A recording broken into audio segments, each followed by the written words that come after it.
a ira do Cordeiro. Pode Deus irritar-se? Eu quero convidar você a abrir a sua Bíblia comigo no livro de Apocalipse, capítulo 6.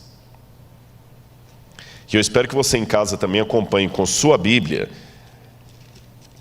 o texto que nós vamos ler. E eu vou mostrar também no quadro, para que você também possa ler junto. Coloca aí na tela, por gentileza. Apocalipse, só um minutinho que não... Ok, passou. Apocalipse, capítulo 6, versículos 6 e 17. Assim diz: E diziam aos montes e aos rochedos: Caí sobre nós, e escondei-nos do rosto daquele que está sentado sobre o trono e da ira do Cordeiro. Porque é vindo o grande dia da sua ira, e quem poderá subsistir? A ira do Cordeiro. A primeira estranheza desse texto é a própria forma construta que o termo é colocado, ira de um cordeiro. Parece tão antagônico quanto dizer o miado do cachorro ou o latido do gato. Não faz sentido. O cordeiro sempre é reconhecido como sendo um animal dócil, não ofensivo, que não agride. É lógico que alguns carneiros podem dar amarradas e chifres em alguém, bater e ser perigoso, mas o cordeiro, ou como diz no grego, arnion, quer dizer um cordeirinho mesmo, um filhotinho, simples. Ele ficar irado? É estranho nós imaginarmos isto. Aquele cordeiro que nos ama, que deu sua vida por nós, agora está de repente irado. Por que temos tanta dificuldade de tratar desse assunto da ira do Cordeiro? Eu quero mostrar algumas coisas e você entenderá nisso. Coloque na tela, por gentileza. Eu fiz menção durante a semana de um sermão pregado em 1741, um sermão famoso de Jonathan Edwards, que ele foi pregado em Enfield, Connecticut. E o sermão era baseado em Deuteronômio 32:35, que diz: a seu tempo, quando revelar o seu pé, e ele proclamava a ira de Deus sobre o pecado. Os historiadores que colocam esse sermão de Jonathan Edwards como sendo um dos mais famosos sermões do mundo, eu fiz menção disso durante a semana, diziam que enquanto ele descrevia a cena do juízo de Deus e as labaredas do inferno abrindo a sua boca e engolindo os pecadores, que as pessoas ficavam tremendo, tão apavoradas, que elas se seguravam nos bancos da igreja com medo do chão desaparecer sob os seus pés e elas serem engolidas. Foi um dos sermões mais famosos da história. O título dele: Pecadores nas mãos de um Deus irado. Se eu anunciasse aqui na igreja um sermão com esse título, Pecadores nas mãos de um Deus irado, muita gente já ia começar a dar dislike sem ao menos assistir. Não faria muito sentido hoje falar de pecadores nas mãos de um Deus irado. Essa imagem não é politicamente muito correta para os dias em que vivemos. E por quê? Eu vou explicar para você. Olha aí na sua tela o que eu quero dizer. Você sabe que hoje a ideia de uma pessoa excessivamente irada pode ser considerada até uma mente doentia, que aliás a psicologia classifica como distimia. Quem se lembra do famoso Seu Lunga, um dos homens mais mal-humorados do mundo?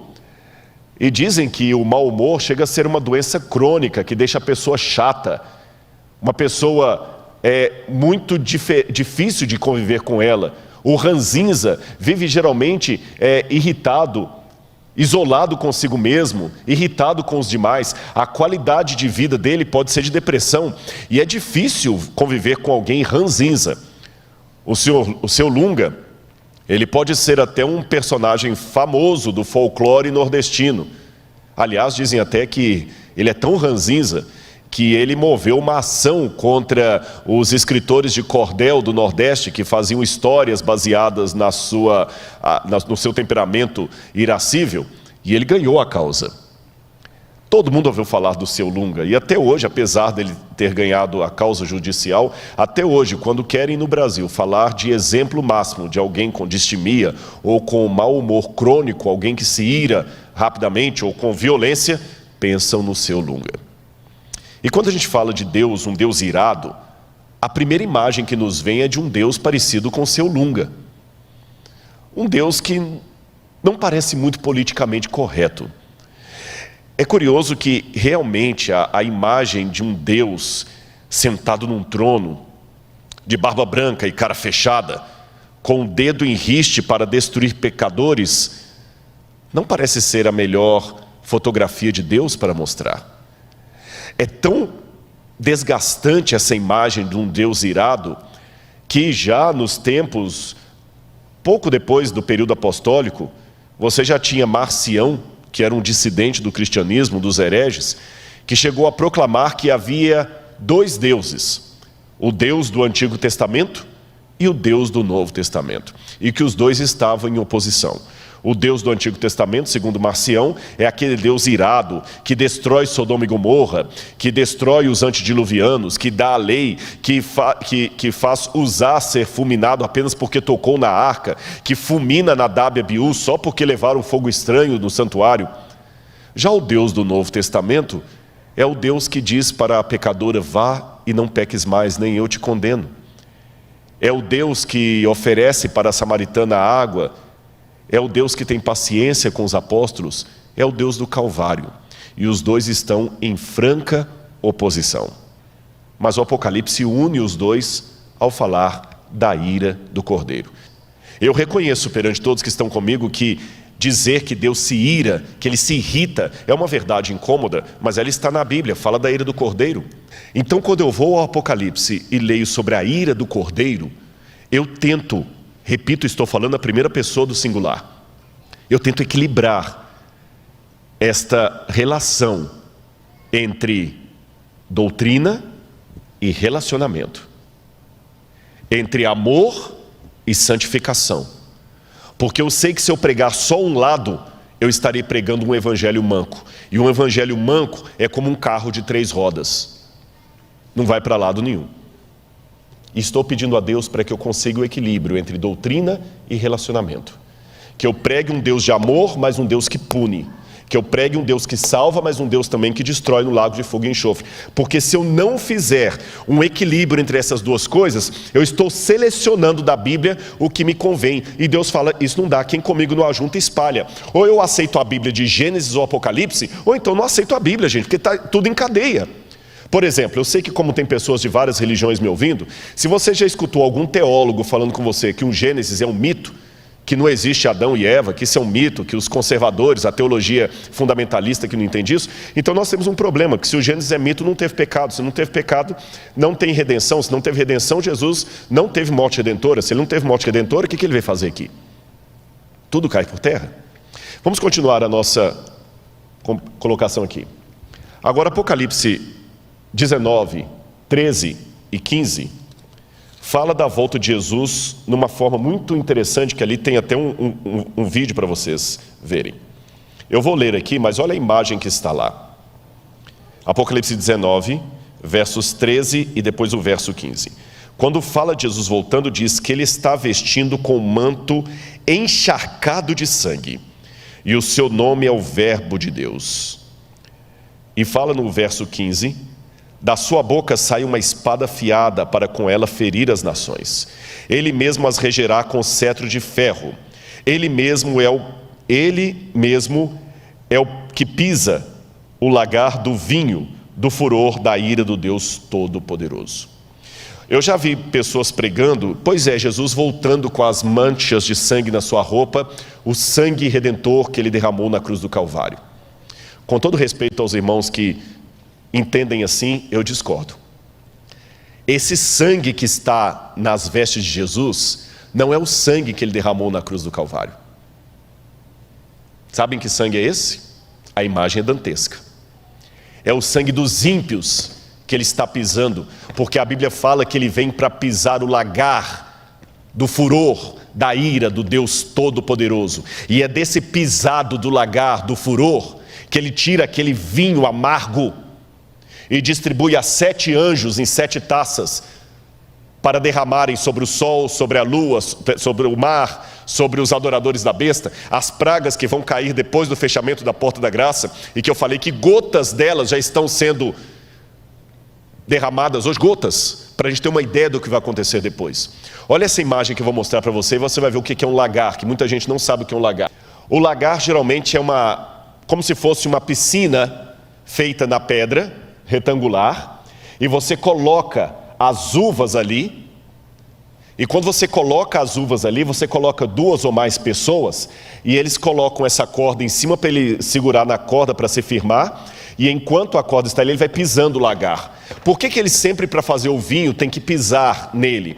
É porque se você apertar a uva com qualquer instrumento que não seja o seu pé, você vai quebrar, além de esmagar a uva, você vai quebrar o caroço que está dentro dela, e ele derrama um óleo amargoso que estraga o vinho. Então o pé é macio bastante para não quebrar o caroço, mas firme o bastante para esmagar a uva. Volto de novo à imagem. Olha quando ele pisa o lagar, evidentemente que as vestes deles ficam todas salpicadas daquele tom tinto do vinho. É essa imagem do lagar que Jesus usa no Apocalipse. Só que ali ele está falando do lagar da cólera de Deus. E você fala, Rodrigo, então Deus se ira sim. E por que ele se ira? Por que ele se irrita tanto? Na ótica divina, no caráter de Deus, a justiça e o amor não são coisas opostas. Então, mesmo amando, ele exerce a sua ira. Sabe por quê? A ira de Deus é contra o mal. Então, quando ele acerta os ímpios, não é os ímpios que ele quer acertar, mas o mal que eles incorporam. É como se eu falasse assim, saia da frente porque eu vou ter que atirar. E você não sai da frente. Você não é o meu alvo. O meu alvo é quem está atrás de você. Mas por você não aceitar sair da frente, eu acabo acertando você. Quando Deus coloca a ira dele sobre os ímpios, não é os ímpios que ele quer acertar, é o mal que eles não querem deixar. Aquela imagem do lago de fogo e enxofre, é Cristo também chorando, porque eles não precisavam estar ali, porque ele enfrentou o lago de fogo e enxofre por eles. Por outro lado, a ira dele é justamente pelos problemas que você passou. Eu quero mostrar uma última imagem para vocês. Essa imagem aqui, que vai aparecer na tela agora, é uma imagem real de policiais estourando um cativeiro. Eu lembro dessa reportagem. Volta para mim, por favor. Essa reportagem é muito semelhante a várias outras que você já ouviu falar. A filha de um empresário foi apanhada num cativeiro, como tantos outros. E às vezes o sequestrador, ele é covarde, ele é cruel, ele é mau, ele é ímpio. Lembra o irmão daquela dupla sertaneja, não sei se é o Leandro e Leonardo, que eles cortaram a orelha do rapaz e mandaram para a família? Agora imagina a aflição da família. E essa menina estava, se eu não me engano, há semanas na mão dos sequestradores. E a polícia conseguiu descobrir, através da inteligência, onde aquela menina estava. E a polícia foi quebrar, estourar o cativeiro.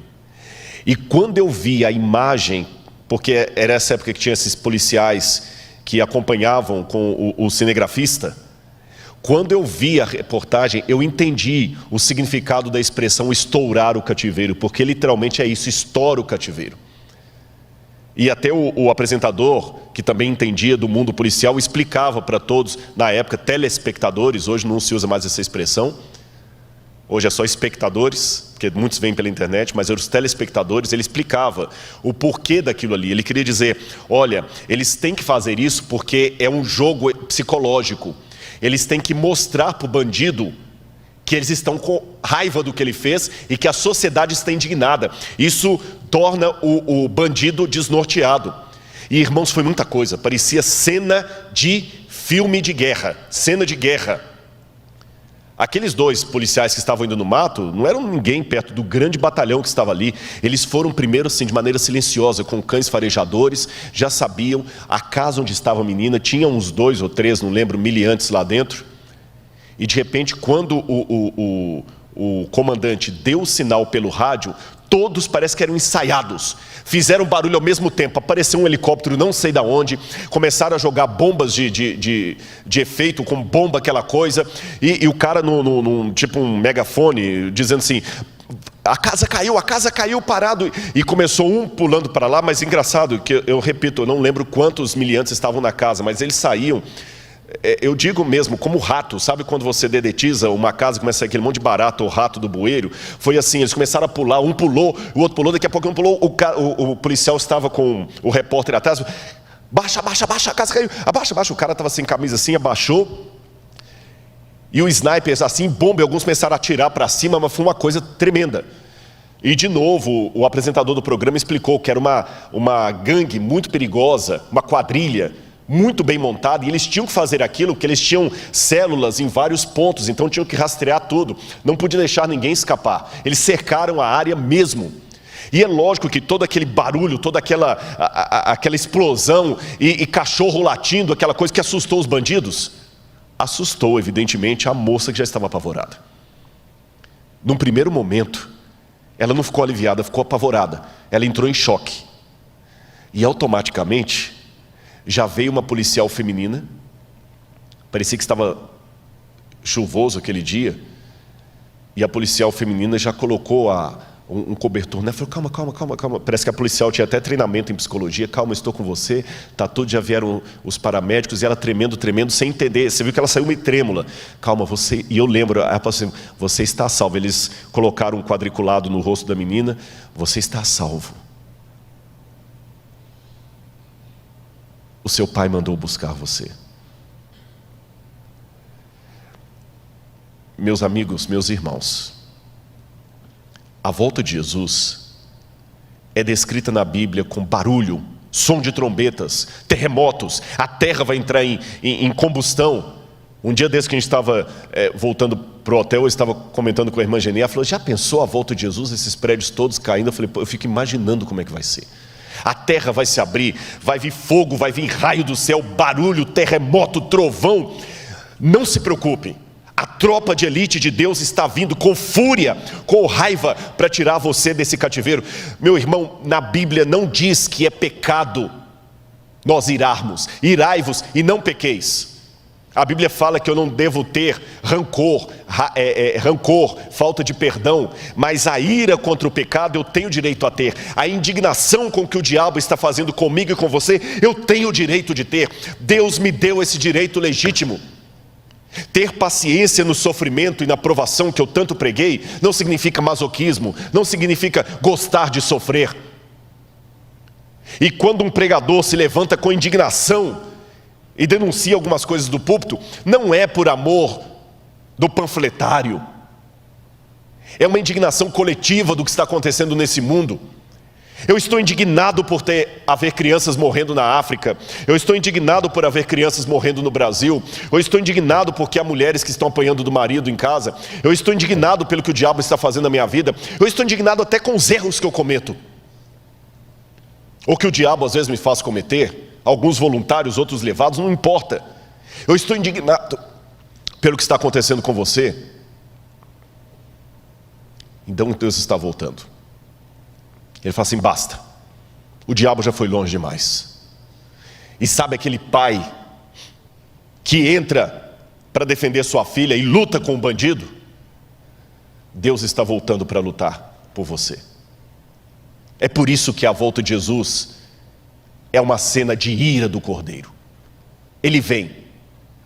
Eu espero que você não seja atingido pela ira de Deus, porque como eu falei, o alvo da ira de Deus não são os ímpios. O alvo da ira de Deus é aquilo que o ímpio voluntariamente abraçou e não quis soltar.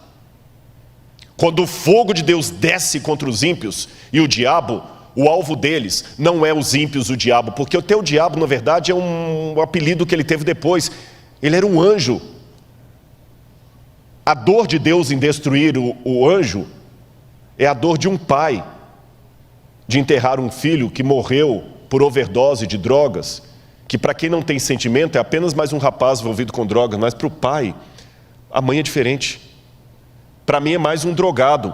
Eu posso até falar que é um vagabundo, um drogado, mas para a mãe, ela vê aquele drogado, ela sabe que ele saiu da barriga dela.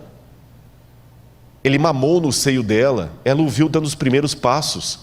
E agora o ver na Cracolândia morrendo com overdose, roubando para alimentar o vício, isso dói numa mãe. A mãe do pior bandido tem um misto muito grande, porque ela sabe que ele é um marginal, que ele matou, que ele é cruel, que ele é líder do tráfico, mas ele saiu dela. Eu não consigo imaginar que Deus terá prazer em destruir o diabo, porque para mim ele é o diabo. Mas Deus o viu como um anjo que foi criado, Deus o viu emitindo as suas primeiras palavras, Deus o viu quando ele ainda era um ser de luz no céu. Deus não tem prazer na morte do ímpio, isso está na Bíblia. Mas Deus tem que destruir o mal. E se o diabo, por decisão própria, quis incorporar o mal nele e ficar agarrado ao mal, Deus o destruirá, porque vai destruir o mal que está nele e ele vai junto. E assim vale por todos os ímpios. Mas este destino do diabo e daqueles que se unirem a ele, não precisa ser o seu destino. Você pode estar do lado da luz. Então, enquanto o quarteto vem aqui à frente, eu pedi que eles cantassem de novo a música de Breve Jesus Voltará, porque eu imagino e quero levar a sua mente agora comigo como uma projeção mental ao futuro. Hoje é apenas uma imaginação, que em breve se tornará uma realidade. O mundo estará consumido pelo caos. As pragas caindo agora sem mistura de misericórdia. O mundo envolvido nas trevas, nas mãos do anticristo. O povo de Deus sendo perseguido. Uma confusão geral. Alguns tendo falta de água potável para beber, outros de pão. Algumas nações não se entendendo, mas o mundo se unindo num decreto político, religioso, financeiro, social, enganado pelo inimigo de Deus. Se eu estiver vivo, eu quero estar entre aqueles que serão perseguidos. E quero estar com você, que ontem eu estendi a mão, porque nós vamos ver tudo aquilo que os adventistas me ensinaram. Não será mais uma descrição. Nós vamos ver o céu se abrindo. E de repente aparecendo uma pequena nuvem vindo do Oriente, do tamanho aproximado da mão humana. E essa nuvem vai começar a abrir um efeito diferente, como se fosse um túnel. E imagine a glória que será ver pela primeira vez um anjo de Deus cruzando o céu. Um anjo e outro anjo, e o mundo inteiro vai ver, o mundo vai parar de alguma forma, que eu não sei como, porque o mundo é esférico, o mundo vai ver. E as pessoas vão começar a comentar e vão mandar o WhatsApp, se a internet ainda estiver funcionando: olha para o céu, olha para o céu. E alguns desesperados, os comportamentos serão distintos. Alguns vão pedir as rochas para cair em cima deles, outros vão ser destruídos, talvez pelos prédios caindo. Outros vão falar assim: alguma coisa está errado, não é certo. Vão protestar, vão cuspir, vão blasfemar. E ele vai vir com poder e grande glória, e outro anjo, e mais outro anjo. E tudo aquilo que eu aprendi com a Sueli, quando ela me deu estudo bíblico pela primeira vez. E a irmã dela ainda me falou que essa semana ela sonhou comigo e com a volta de Jesus. Ela falou: Rodrigo, essa semana a Sueli teve muitos problemas emocionais, e ela falava toda hora: eu sonhei com o Rodrigo e com a volta de Jesus. Jesus voltando. Não vai ser mais um sonho. Eu apelo a você, meu irmão, minha irmã, prepare-se para o dia da volta de Jesus. A ira do Cordeiro é contra o mal. A ira do Cordeiro é a seu favor. Lembre-se agora, em nome de Jesus, de tudo que o diabo já fez com você. As lágrimas que você derramou. Lembre as ofensas que você recebeu, as injúrias, as doenças que você teve que enfrentar, as orações não respondidas, as perguntas que você fez sem ter entendimento. Lembre as vezes que você só fez o bem e só teve problemas. Lembre as vezes que você foi um Jó do século 21. Lembra todos os momentos de dor. E entenda, Deus está indignado. Ele está indignado. Todas as vezes que você sofreu problema de racismo, todas as vezes que você sofreu problema de indignação, todas as vezes que você sofreu violência doméstica, Ele está indignado. Também está indignado todas as vezes que você pecou. porque Ele perdoou você, mas Ele sabe o que levou você ao pecado. E Ele vai voltar com poder e grande glória. Breve Jesus voltará. E eu quero estar com você naquele dia.